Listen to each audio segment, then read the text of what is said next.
கல்பனா, நீ எப்படி இருக்க? உனக்கு என்னாச்சு? அண்ணா,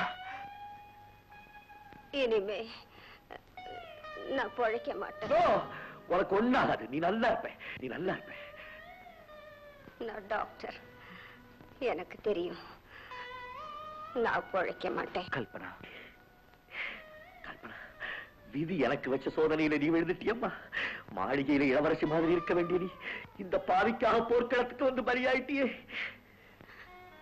இல்லத்தான், சாவுக்காக பயப்படல, சமூகத்துக்காக பாடுபடுற உங்களை தனியா விட்டுட்டு போறேனே.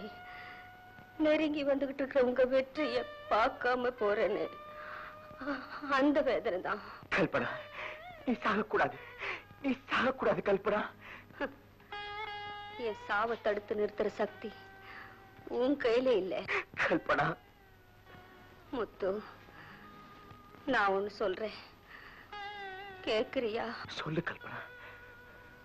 கடவுள் சந்நிதியில கற்பூரம் எரியும் போது நினைச்சது நிறைவேறணும்னு கண்ணுல தொட்டு ஊத்திக்கிறமே, அதே மாதிரி இந்த கற்பூரம் அணையறதுக்கு முன்னாடி நான் என்ன செய்யணும் கல்பனா?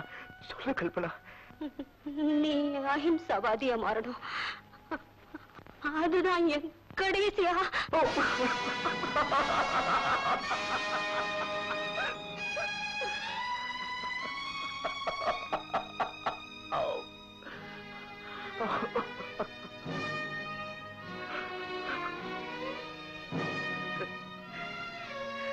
ஏண்டா அழுகுற? எதுக்குமே கலங்காத உன் கண் நஞ்சை இப்ப ஏன் கலங்குது? கண்ணீர் விட்டே அறியாத நீ இப்ப ஏன் கதறி அழுகிற? உனக்கு நெருங்கின சொந்தக்காரி உன் கண் முன்னாலேயே உயிர் விட்ட காட்சியை உன்னால பார்க்க முடியல.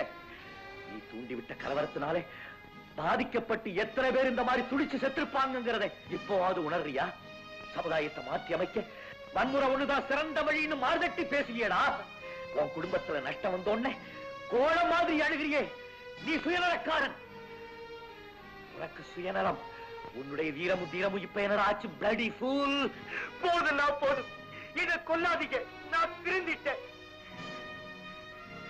அண்ணா, இறந்து போன கல்பனா ஒரு ஆவி மேல ஆணையிட்டு சொல்றேன், இனிமே வன்முறையை நான் கடவுள் நினைக்க மாட்டேன், ஆயுதங்களை கையாள தொடவும் மாட்டேன், கலவரம் செய்ய முடியாத அந்த நாட்டு இளைஞர்களை நான் தூண்டவும் மாட்டேன். இது சத்தியம், இது சத்தியம், இது சத்தியம்.